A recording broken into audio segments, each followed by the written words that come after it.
नमस्कार दोस्तों, मेरा नाम सुब्रत। मेरे चैनल पर आप सभी का एक बार फिर से स्वागत है।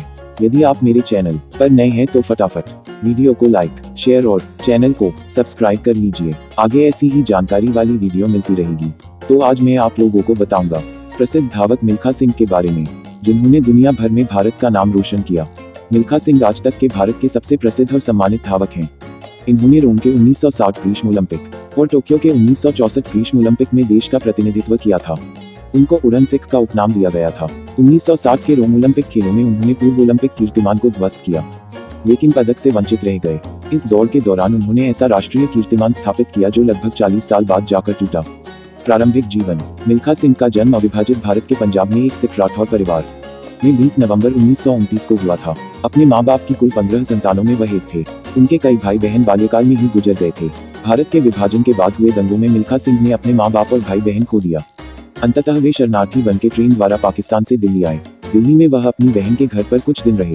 कुछ समय शरणार्थी शिविरों में रहने के बाद वह दिल्ली के शाहदरा इलाके में एक पुनर्स्थापित बस्ती में भी रहे।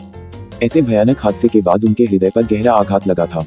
अपने भाई मलखान के कहने पर उन्होंने सेना में भर्ती होने का निर्णय लिया और चौथी कोशिश के बाद सन 1951 में सेना में भर्ती हो गए। बचपन में वह घर से स्कूल और स्कूल से घर की 10 किलोमीटर की दूरी दौड़कर पूरी करते थे और भर्ती के वक्त क्रॉस कंट्री रेस में छठे स्थान पर आए थे। इसलिए सेना ने उन्हें खेलकूद में स्पेशल ट्रेनिंग के लिए चुना था। धावक के तौर पर करियर। सेना में उन्होंने कड़ी मेहनत की और 200 मीटर और 400 मीटर में अपने आप को स्थापित किया और कई प्रतियोगिताओं में सफलता हासिल की। उन्होंने सन 1956 के मेलबर्न ओलंपिक खेलों में 200 और 400 मीटर में भारत का प्रतिनिधित्व किया, पर अंतर्राष्ट्रीय स्तर पर अनुभव न होने के कारण सफल नहीं हो पाए। लेकिन 400 मीटर प्रतियोगिता के विजेता चार्ल्स जेनकिंस के साथ हुई मुलाकात ने उन्हें न सिर्फ प्रेरित किया बल्कि ट्रेनिंग के नए तरीकों से अवगत भी कराया। इसके बाद सन 1958 में कटक में आयोजित राष्ट्रीय खेलों में उन्होंने 200 मीटर और 400 मीटर प्रतियोगिता में राष्ट्रीय कीर्तिमान स्थापित किया और एशियन खेलों में भी इन दोनों प्रतियोगिताओं में स्वर्ण पदक हासिल किया। साल 1958 में उन्हें एक और महत्वपूर्ण सफलता मिली जब उन्होंने ब्रिटिश राष्ट्रमंडल खेलों में 400 मीटर प्रतियोगिता में स्वर्ण पदक हासिल किया। इस प्रकार वह राष्ट्रमंडल खेलों के व्यक्तिगत स्पर्धा में स्वर्ण पदक जीतने वाले स्वतंत्र भारत के पहले खिलाड़ी बन गए। इसके बाद उन्होंने सन 1960 में पाकिस्तान प्रसिद्ध धावक अब्दुल बासित को पाकिस्तान में पिछाड़ा, जिसके बाद जनरल अयूब खान ने उन्हें उड़न सिख कहकर पुकारा। रोम ओलंपिक खेल 1960। रोम ओलंपिक खेल शुरू होने से कुछ वर्ष पूर्व से ही मिल्खा अपने खेल जीवन के सर्वश्रेष्ठ फॉर्म में थे और ऐसा माना जा रहा था कि इन खेलों में मिल्खा पदक जरूर प्राप्त करेंगे। रोम खेलों से कुछ समय पूर्व मिल्खा ने फ्रांस में 45.8 सेकंड्स का कीर्तिमान भी बनाया था। 400 मीटर दौड़ में मिल्खा सिंह ने पूर्व ओलंपिक रिकॉर्ड तो जरूर तोड़ा, पर चौथे स्थान के साथ पदक से वंचित रह गए। 250 मीटर की दूरी तक दौड़ में सबसे आगे रहने वाले मिल्खा ने एक ऐसी भूल कर दी जिसका पछतावा उन्हें आज भी है। उन्हें लगा कि वो अपने आप को अंत तक उसी गति पर शायद नहीं रख पाएंगे और पीछे मुड़कर अपने प्रतिद्वंदियों को देखने लगे, जिसका खामियाजा उन्हें भुगतना पड़ा और वह धावक जिससे स्वर्ण की आशा थी कांस्य भी नहीं जीत पाया। मिल्खा को आज तक उस बात का मलाल है।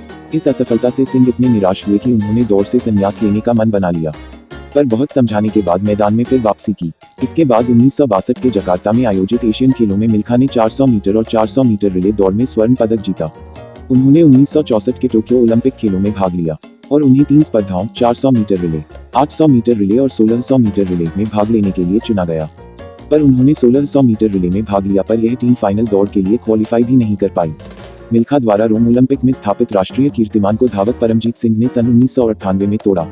बाद का जीवन। सन 1958 के एशियाई खेलों में सफलता के बाद सेना ने मिल्खा को जूनियर कमीशन ऑफिसर के तौर पर पदोन्नति कर सम्मानित किया और बाद में पंजाब सरकार ने उन्हें राज्य के शिक्षा विभाग में खेल निदेशक के पद पर नियुक्त किया।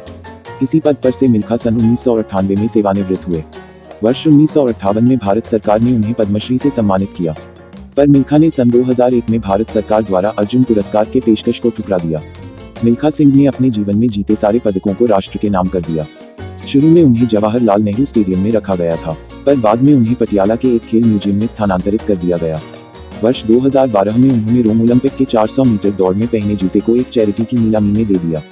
वर्ष 2013 में मिल्खा ने अपनी बेटी सोनिया संबलका के साथ मिलकर अपनी आत्मकथा the race of my life लिखी।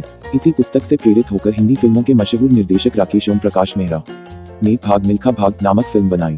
इस फिल्म में मिल्खा का किरदार मशहूर अभिनेता फरहान अख्तर ने निभाया। निजी जीवन। मिल्खा सिंह ने भारतीय महिला वॉलीबॉल के पूर्व कप्तान निर्मल कौर से सन 1962 में विवाह किया। कौर से उनकी मुलाकात सन 1955 में श्रीलंका में हुई थी। इनके 3 बेटियां और 1 बेटा है। इनका बेटा जीव मिल्खा सिंह एक मशहूर गोल्फ खिलाड़ी है। सन 1999 में मिल्खा ने शहीद हवलदार विक्रम सिंह के 7 वर्षीय पुत्र को गोद लिया था। मिल्खा संप्रति में चंडीगढ़ शहर में रहते हैं।